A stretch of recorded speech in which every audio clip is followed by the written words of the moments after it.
Hi guys, welcome to Sylvia Baroque with sylviabaroque.com. In today's video, I'm going to share with you which stock will double very soon. Don't miss out. Guys, before we start, make sure you subscribe to my free Discord channel. It is free and we share there daily swing trading ideas, and we are there a lot of traders, professional traders, a lot of experienced traders. It is free, so make sure you take advantage of that. I will post the link just below in the description.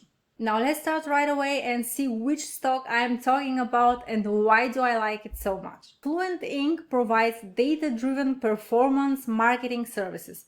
The company is a trusted acquisition partner for both established and growing brands.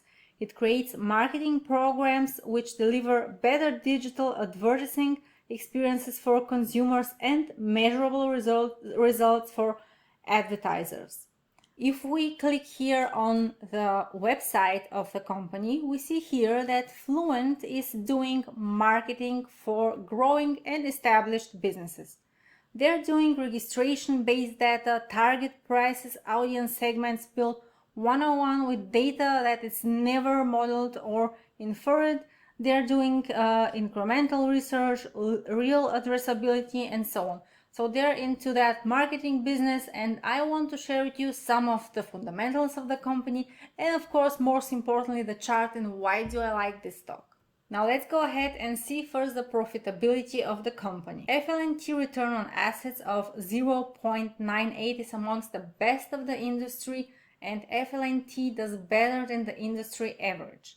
So the company is profitable. It looks like they are making money here, and we have here one negative thing, which is return on equity of 1.38%, which is worse than the rest of the industry. Now the valuation of the company doesn't show a lot of good data, but I want to go through that with you and go ahead and share, of course, with you why I still like this company. So the low PEG ratio, which compensates the price earnings for growth, indicates a rather cheap valuation of the company. So this is first of all a good thing. When comparing the enterprise value to EBITDA ratio of FLNT to the average industry ratio of 14.95, FLNT is valued in line with the industry peers. Here are also some negative facts just for you to know that the price earnings ratio is 56.88, which means the current valuation is very expensive of FLNT. And here another one, compared to an average industry price book ratio of 3.53, FLNT is valued rather cheaply.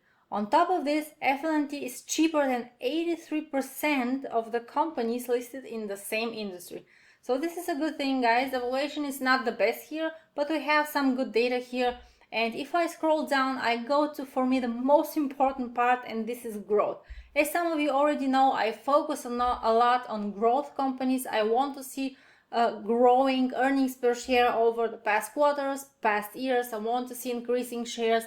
I want to see that more and more funds are buying the stock, and those are some key indicators for me in order to get interested in buying the stock. So as we can see here, FLNT shows a strong growth in revenue, and measured over the last 5 years, the revenue has been growing by 85.41% yearly.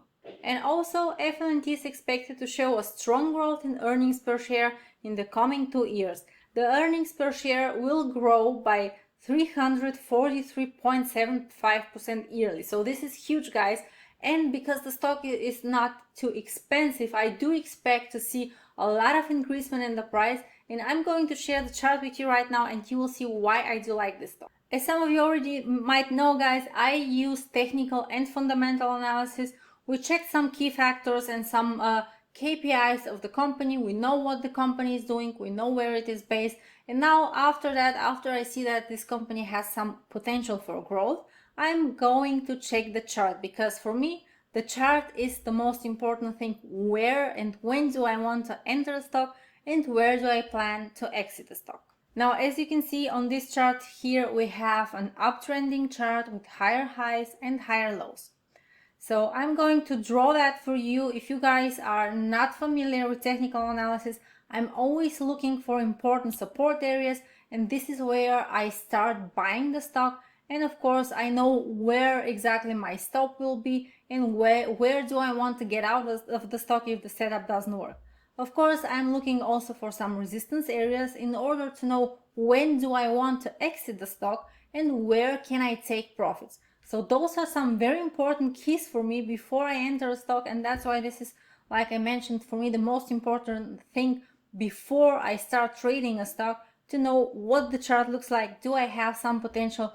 Am I buying high, or is it the right price to start buying? As you can see here, we have a nice uptrend. We have here a consolidation support area, as you can see, and we are now above the 200 EMA, broke out above, and here a very beautiful thing that after we pull back here since last year, September, into that 200 EMA, we continue to hold this area. So it is very important and key for me to see that the stock is trading above the 200 moving average. This means that more and more investors are interested in the stock, and this of course means for me that I would like to continue watching the stock because it is in an uptrending move. So like I said, we saw here a nice consolidation, and this is, by the way guys, very nice example for support and resistance.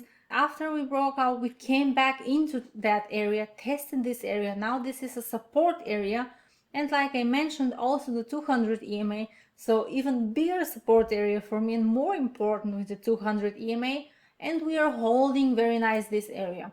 So this means for me the stock is doing pretty well so far. And now if we focus here on the past couple of months, we see this nice huge move pulled back here, and this is as well acting here very nicely as a support area. So remember guys, always when we break out of a previous high, which is around here, this resistance here, which was the previous high, becomes support, and after that normally a stock tests this area. So in this case it went a little bit lower. Of course, this is never picture perfect. It went a little bit lower and made it to make new breakout, and now this previous high, which was a resistance area, becomes now support. So what do I do if I see stuff like that? I want to start looking for the support area, and if I see that the support area is tested there, I am interested in buying the stock. So like I said, we have now 426 here, and this is our support area because we broke out of the highs and now we're consolidating here. Now I see here a little bit of consolidation and a small doji candle. This is very important for me before I start buying a stock. This means that the stock tries to consolidate around the support area, and of course those reversal candles or doji candles, they are very important. This basically means that if the stock goes down, makes a low, every time we see those wicks here, means that more buyers are interested in that stock and they're buying those dips. So those dips are getting bought up here, and that's why we see at the end those reversals or doji candles. Now because those candles are exactly the support area, this makes me to look very close to this chart, and what I want to see of course is a little bit more green above this previous candle here, and if I see that, I might start using the stop below this previous low, which is also the 50 EMA, and I am looking for something like that here, and then a breakout of new highs and test of course of the previous highs here, which is also resistant. So again guys, this is our support area. I'm looking for consolidation, doji candles here, which we already have, a little bit more green after this green candle here, and then this is here a picture perfect setup in my personal opinion, and it can continue to go higher. And if I scroll back the chart and look at a little bit more in the history, we will see that we have a lot of room on this chart. So if I pull up the yearly, if I pull up the weekly chart guys, as we can see, we have at least here room into the 747, which is the previous high back here in 2013. And of course, if the stock continues to show some important KPIs and continues to show some growth, I do think that we might continue to go higher and go even above the 747 area. Also, for those of you who don't know me very well, guys, I'm using here the 9, 20 and 50 EMAs, and those EMAs are working especially in trending markets very well, and they are acting also as support area. So in this particular case here, As we can see, we have this breakout, we have this support area here, but not only that, we have also the 50 EMA here, which acts as well as a strong support area. So pay attention, guys, to those things, and make sure you watch the stock. In my opinion, it has the potential to double very soon. And of course, don't forget the earnings, because during earnings it might get volatile and we might see some kind of a gap up. So that's it for now, guys. Thanks for watching. Leave me a comment, and of course like this video if you like it, and I will be happy to work with you and see you in my free chat. Bye bye.